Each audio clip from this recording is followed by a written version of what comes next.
So if you're an IB student, you already know the deal. The pressure, it's intense, right? It can feel like you're just trying to keep your head above water. But what if I told you the secret to actually thriving in the IB isn't about pulling more all-nighters? What if it's about, well, a smarter way of thinking? We're going to break down exactly how you can turn that struggle into your biggest strength. Okay, let's just get this out of the way first. We've all been there, right? The late nights, the impossible assignments, that feeling of just being totally overwhelmed. It's a shared experience, for sure. And yeah, it is tough, no doubt about it. But here's where we're going to flip the script. What if that feeling, that struggle, wasn't actually a sign that you're failing? What if it was a sign that you're growing? I'm telling you, this one little shift in perspective, it changes everything. And it all starts with the one thing you have total control over. Yep, that's it. Your mindset. Look, it's not about finding some magical tutor or a secret study guide. The real game-changing stuff, it comes from right here, inside your head. Think of your mindset as the operating system for your brain. It's how you handle every single challenge the IB decides to throw your way. Okay, so how do we actually do this? We're going to walk through 4 super simple, really practical shifts you can literally start using today. This isn't some high-level abstract theory, okay? These are real tools for your academic toolkit.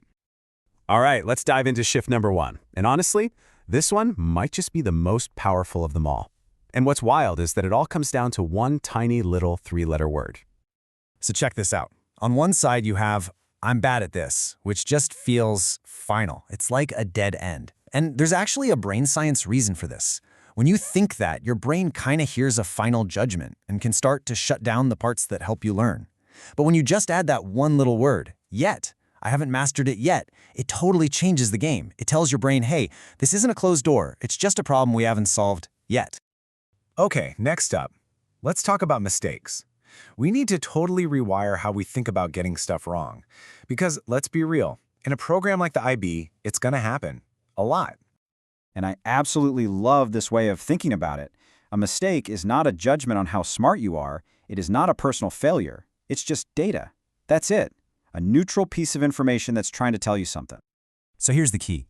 You have to become a detective of your own work.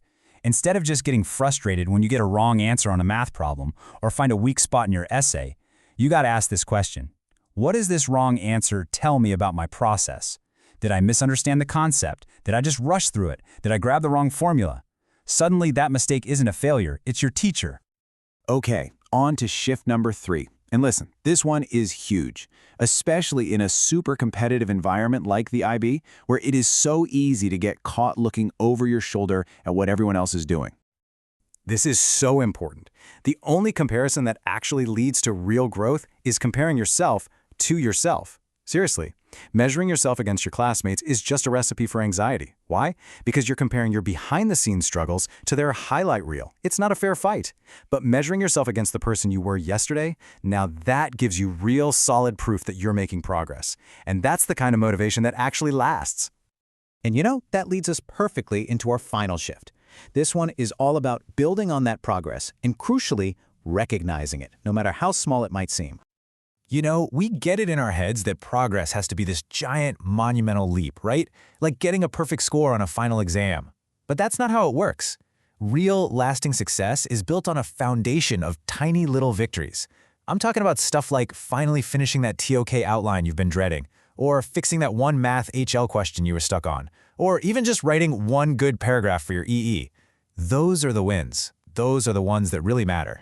And here's the beautiful reason why this is so powerful. Think about it.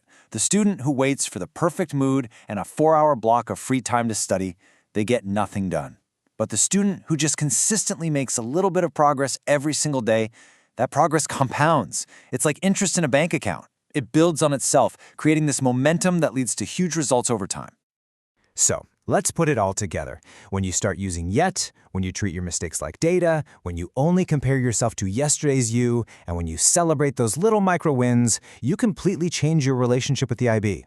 Look, the pressure isn't going to just vanish, but now you've got the tools to turn that pressure into fuel. And honestly, this isn't just an IB skill. This is a life skill. This is how you're going to turn challenges into progress long after you've tossed that graduation cap in the air. So let's make this real right now.